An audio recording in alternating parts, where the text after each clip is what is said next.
نحمده ونصلي على رسوله الكريم اما بعد فاعوذ بالله من الشيطان الرجيم بسم الله الرحمن الرحيم ظهر الفساد في البر والبحر بما كسبت أيدي الناس ليذيقهم بعض الذي عملوا لعلهم يرجعون آمنت بالله صدق اللہ العظیم۔ محترم سامعین کرام، السلام علیکم ورحمۃ اللہ وبرکاتہ۔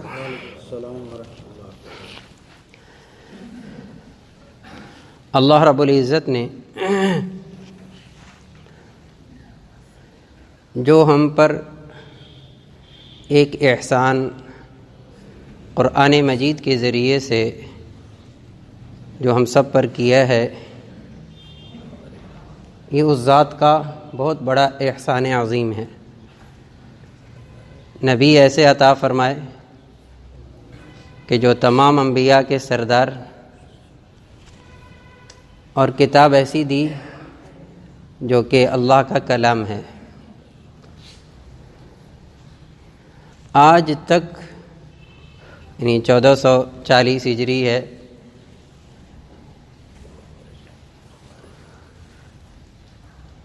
قرآن مجید کی آیات آج کے دور میں اگر انہی کا مطالعہ کیا جائے تو یوں لگتا ہے کہ اسی زمانے کے لیے، اور جب یہ حالات دنیا میں پیدا ہوں گے ان کا سبب کیا ہے، اور جب تک اللہ اور اس کے رسول صلی اللہ علیہ وسلم کے بتلائے ہوئے طریقے کے مطابق ان آزمائشوں کو، ان مصیبتوں کو ہم دور نہیں کریں گے، وہ دور نہیں ہوں گی۔ نظام قدرت ہے، نظام کائنات ہے، نظام کائنات، نظام قدرت۔ کائنات کے اندر جو کچھ ہو رہا ہے یہ خود نہیں ہو رہا، قرآن مجید میں ہے۔ وَعِندَهُ مَفَاتِحُ الْغَيْبِ لَا يَعْلَمُهَا إِلَّا هُوَ يَعْلَمُ مَا فِي الْبَرِّ وَالْبَحْرِ، جو کچھ تری میں، جو کچھ خشکی میں ہو رہا ہے وہ اللہ کے علم میں ہے۔ مَا تَسْقُطُ مِن وَرَقَةٍ إِلَّا يَعْلَمُهَا، درخت سے کوئی پتا سوکھ کر گرتا ہے وہ اللہ کے علم میں ہے۔ وَلَا حَبَّةٍ فِي ظُلُمَاتِ الْأَرْضِ، زمین کی گہرائی کے اندر جو دانہ ہے وہ اللہ کے علم سے باہر نہیں ہے، اللہ کے علم میں ہے۔ تو نظام کائنات نظام قدرت ہے۔ کائنات کا جتنا نظام ہمیں نظر آ رہا ہے، اس کی پیچھے طاقت اللہ کی ذات کی ہے، اللہ کی ذات کی طاقت ہے۔ ایک پتا اللہ کے حکم کے بغیر گرتا نہیں، اللہ کے علم میں ہے۔ کائنات کے اندر دنیا مر جائے اس کے قدرت اور علم کے بغیر ممکن نہیں۔ میں نے آیت پڑھی ہے قرآن مجید کی، سورۃ الروم کی آیت نمبر 41۔ اللہ فرماتے ہیں ظہر الفساد فی البر والبحر بما کسبت ایدی الناس، زمین کے اندر، زمین کے اوپر جو فساد آتا ہے، ظہر الفساد فی الارض، چاہے وہ تری میں ہو چاہے وہ خشکی میں ہو، اللہ فرما رہے ہیں جو انسان کا خالق ہے، کیا؟ بما کسبت ایدی الناس، یہ لوگوں کے ہاتھوں کا کمایا ہوا ہے۔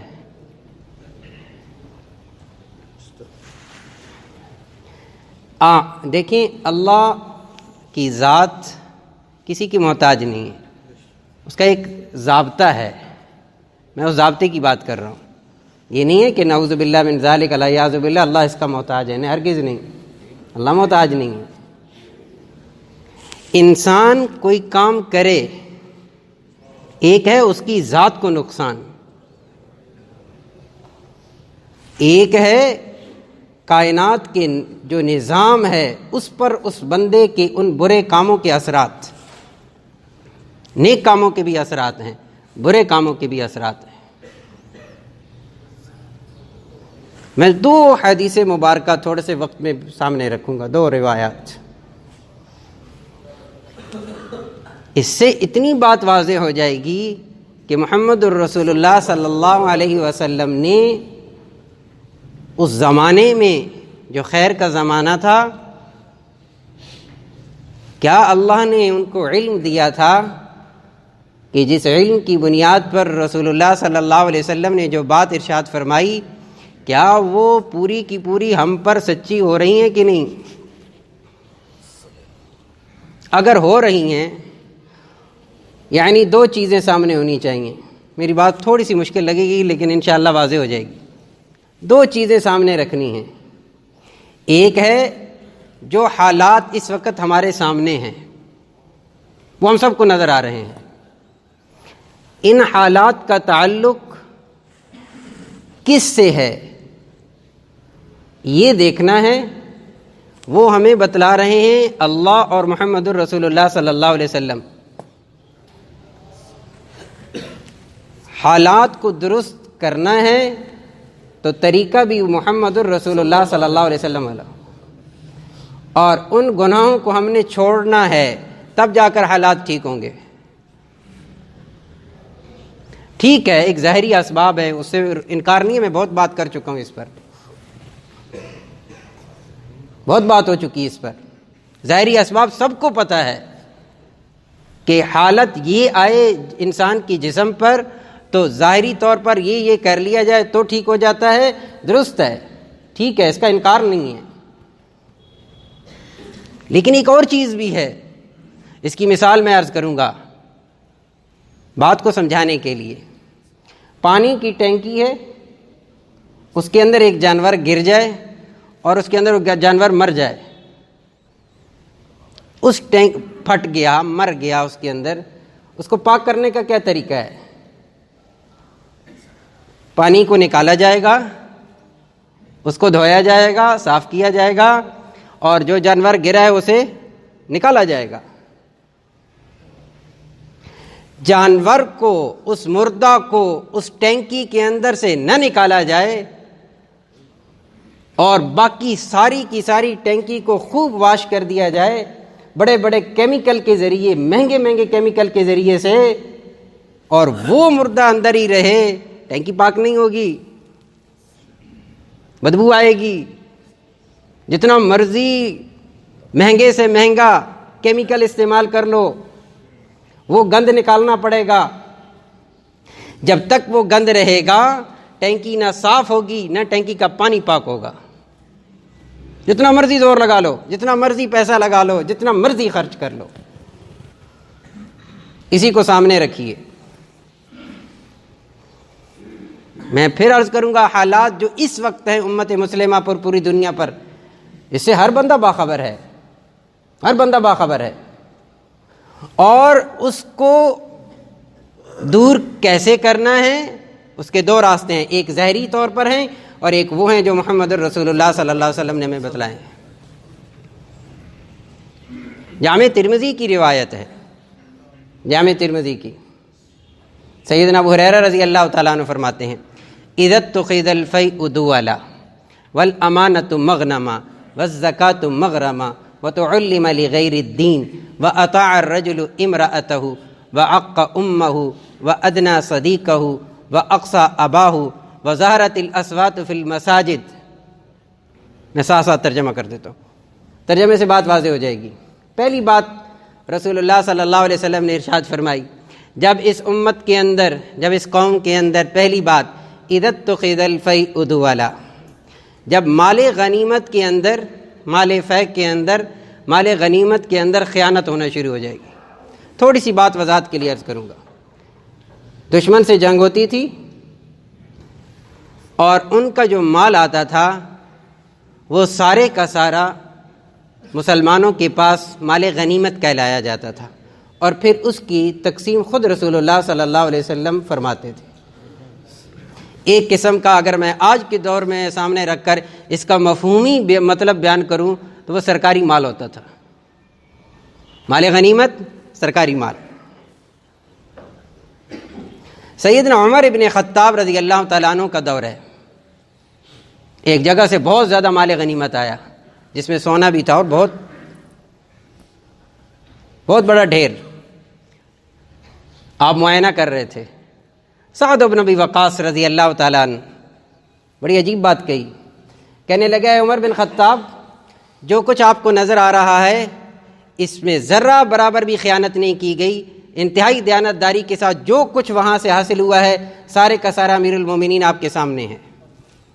حضرت عمر رونے لگ گئے، کہا یا اللہ، تو نے مجھے کیسے لوگ عطا کیے ہیں، تو نے مجھے کیسے لوگ دیے ہیں جو اتنا بڑا مال لا کر میرے سامنے رکھتے ہیں اور اس میں ایک چھوٹی سی بھی خیانت نہیں کرتے۔ عبداللہ ابن عمر فرماتے ہیں کہ حضرت عمر بن خطاب رضی اللہ تعالیٰ عنہ کے کندھے پر سیدنا علی المرتضیٰ رضی اللہ تعالیٰ عنہ نے ہاتھ رکھا اور ہاتھ رکھ کے فرمانے لگے، حضرت علی رضی اللہ تعالیٰ عنہ، اے عمر، جس قوم کا امیر المومنین عمر بن خطاب ہو، جو خود کرپٹ نہ ہو، اس کی رعایا کیسے کرپٹ ہو سکتی ہے؟ جو خود بددیانت نہیں ہے اس کی رعایا کیسے بددیانت ہو سکتی ہے؟ اذا اتخذ الفیء دولا، جب سرکاری مال کو ہڑپ کر دیا جانے لگے گا۔ پہلی بات، والامانۃ مغنما، امانت کا تصور اٹھ جائے گا، لوگ امین نہیں رہیں گے، امانت کا وصف اٹھ جائے گا۔ میں نے پچھلے جمعے ایک روایت بیان کی تھی، اس میں عرض کیا تھا کہ حیا جب اٹھتا ہے تو کیسے اٹھتا ہے، حیا کے بعد کون کون سی چیز انسان سے نکلتی ہے، اس میں سے ایک امانت بھی تھی، امانت کا وصف نکلتا ہے۔ بہت لمبا موضوع ہے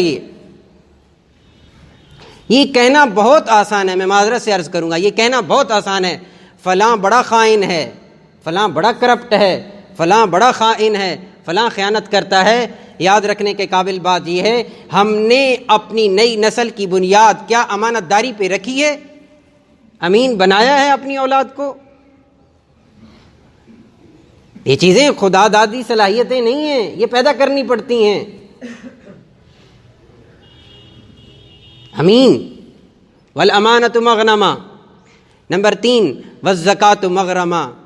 لوگ ایک وقت آئے گا، نبی علیہ السلام فرما رہے ہیں کہ میری امت پر ایک وقت آئے گا، کیا کہ لوگ زکوٰۃ کو تاوان سمجھیں گے، ٹیکس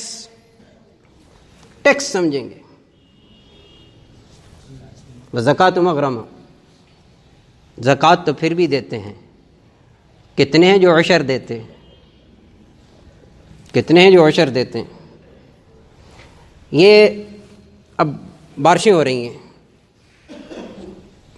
ہمارے ہاں، یہ بارشوں کا موسم نہیں ہے، فصل پکنے کے قریب ہے، گندم پکنے کے قریب ہے۔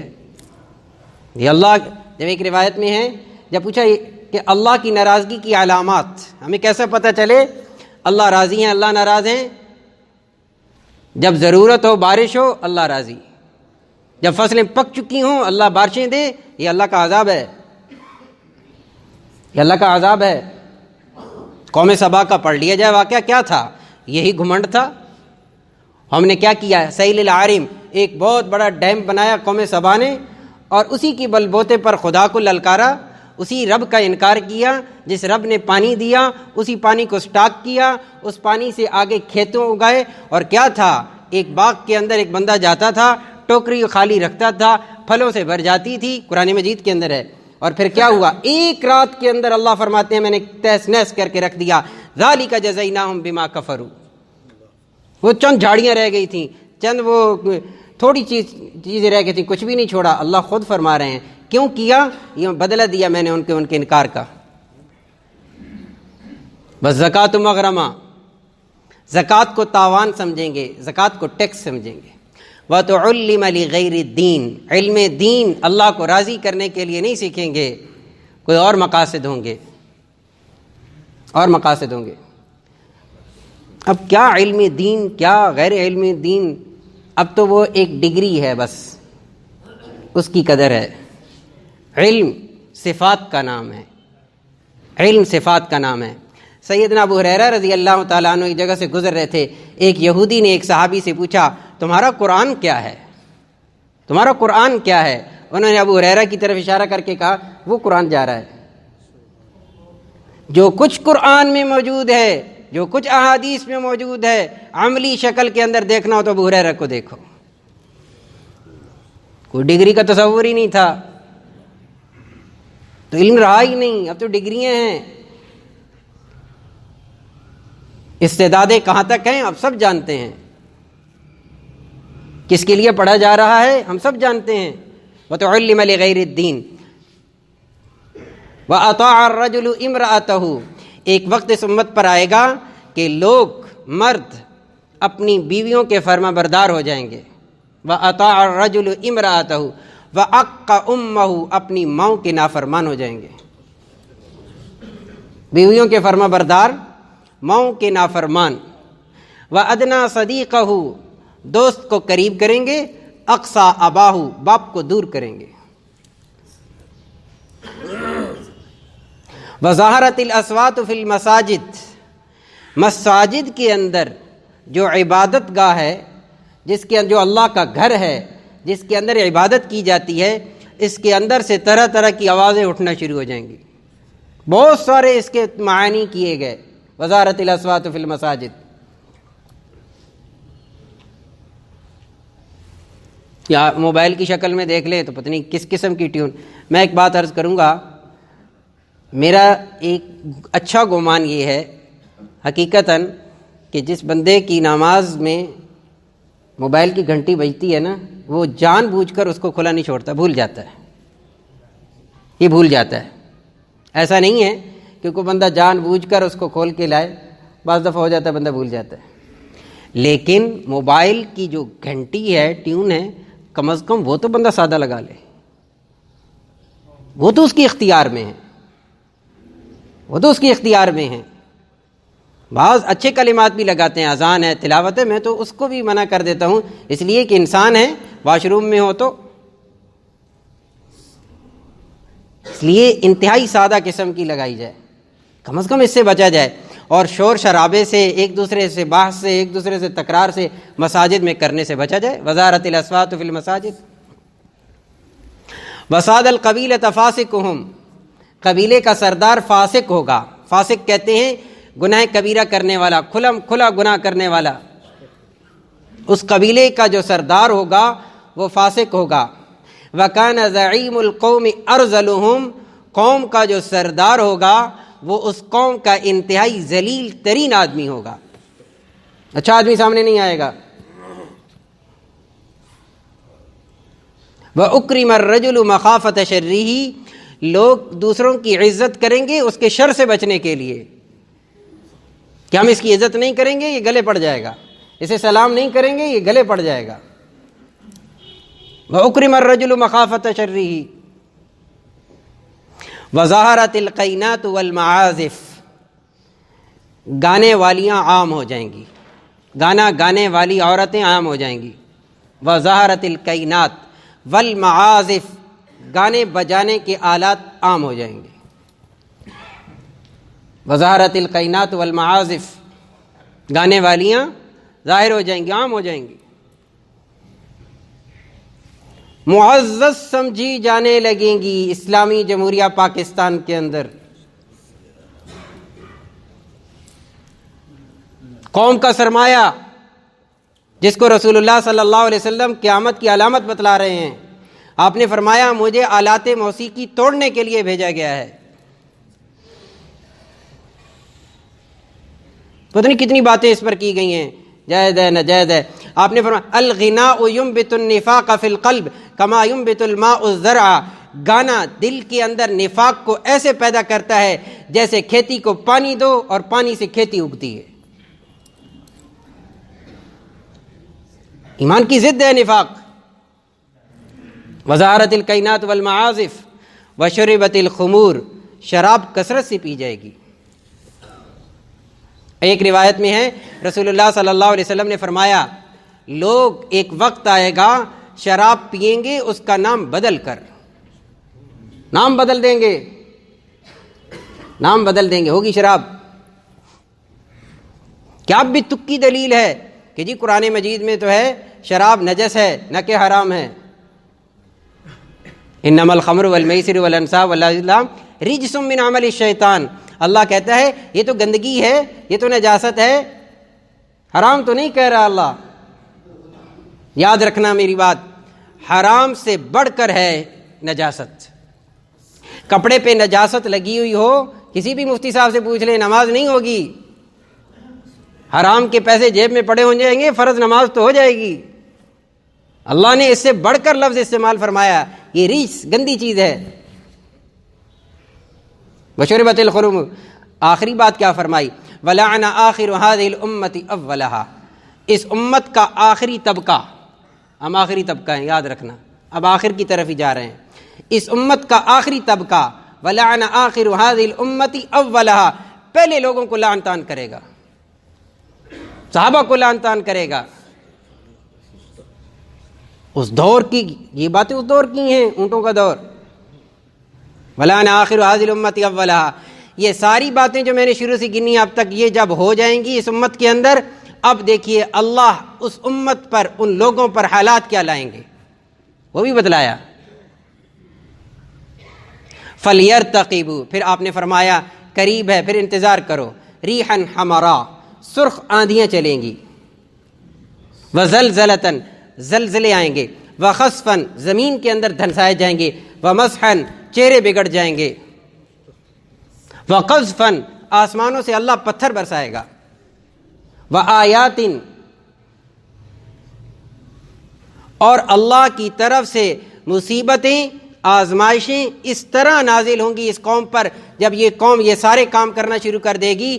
آپ نے پھر مثال دی، کَنِظَامٍ بَالٍ قُطِعَ سِلْكُهُ فَتَتَابَعَ، او کما قال علیہ الصلوۃ والسلام، ایک ہار ہو، جیسے ایک تسبیح ہو، اور اس کا دھاگا ٹوٹ جائے، اس دھاگے کے ٹوٹنے کے بعد اس کے جو منکے ہیں جیسے پے در پے فوری طور پر گرتے ہیں۔ اللہ کے عذاب اس امت پر، اس قوم پر، ان ساری باتوں کے ہونے کے بعد پھر اس طرح نازل ہوں گے۔ یہ پھر تب ٹھیک ہو سکیں گے جب یہ ان گناہوں کو چھوڑیں گے، تو ورنہ وہی مثال دوں گا کہ اس ٹینکی کے اندر مردار پڑا رہے گا، جتنا مرضی کیمیکل کر لیا جائے، مردار کو نہیں نکالو گے، نہیں پاک ہوگی، نہیں سمیل جائے گی اس کی، ان تمام گناہوں کی وجہ سے۔ اور اللہ بھی یہی کہتے ہیں، ظہر الفساد فی البر والبحر بما کسبت ایدی الناس، اور اللہ چاہے تو ایک دم بھی پکڑ سکتا ہے۔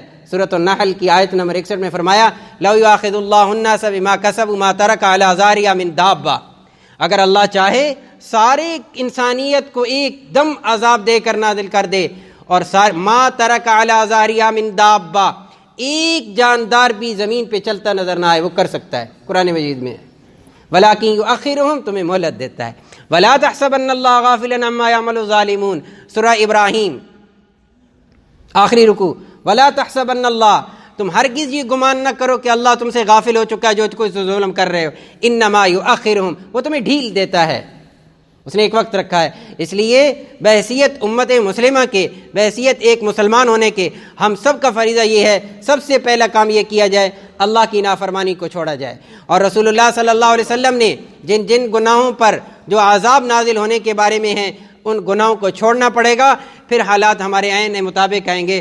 اللہ رب العزت سے دعا ہے، اللہ رب العزت ہم سب کو تمام آفات اور بلیات سے محفوظ رکھے۔